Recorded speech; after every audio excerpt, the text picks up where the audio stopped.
नमस्ते प्रणाम। हम भोजपुरी एक्टर शशिलाल यादव और बहुत ही प्यारा गाना, एक बहुत ही मतलब आप सबके का बताइए 105% गाना हिट बाऊ और बहुत ही बढ़िया हमने वीडियो बने और बाकी वो गाना के बारे में सुरभि जी बताए।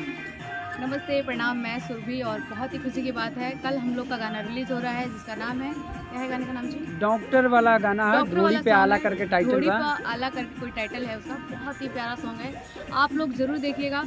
और ये हाँ ये गाना एंटरटेनमेंट पे और ये गाना हमने हॉस्पिटल में ही शूट किया बन और वो जो हॉस्पिटल का जो सीन हुआ है ना, सो प्लीज़ गाइस आप देखना मत भूलिएगा और उस गाने को देख करके लाइक कमेंट शेयर करना मत भूलिएगा।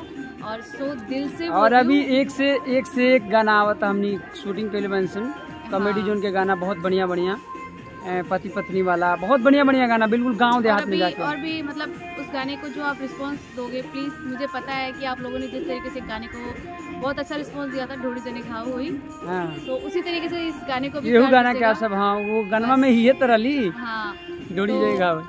तो आप सब यो ढूंढिए बाबा, बहुत बहुत धन्यवाद आप सब उस गाने को प्लीज शेयर करें। गाना के आप सब काल सुबह 7 बजे खुली शशिलाल एंटरटेनमेंट पे, तो आप सब प्यार आशीर्वाद दी और ढेर सारा शेयर करें और कमेंट करके बताएं कि का कमी बा हमने सुधार करें। धन्यवाद, थैंक यू।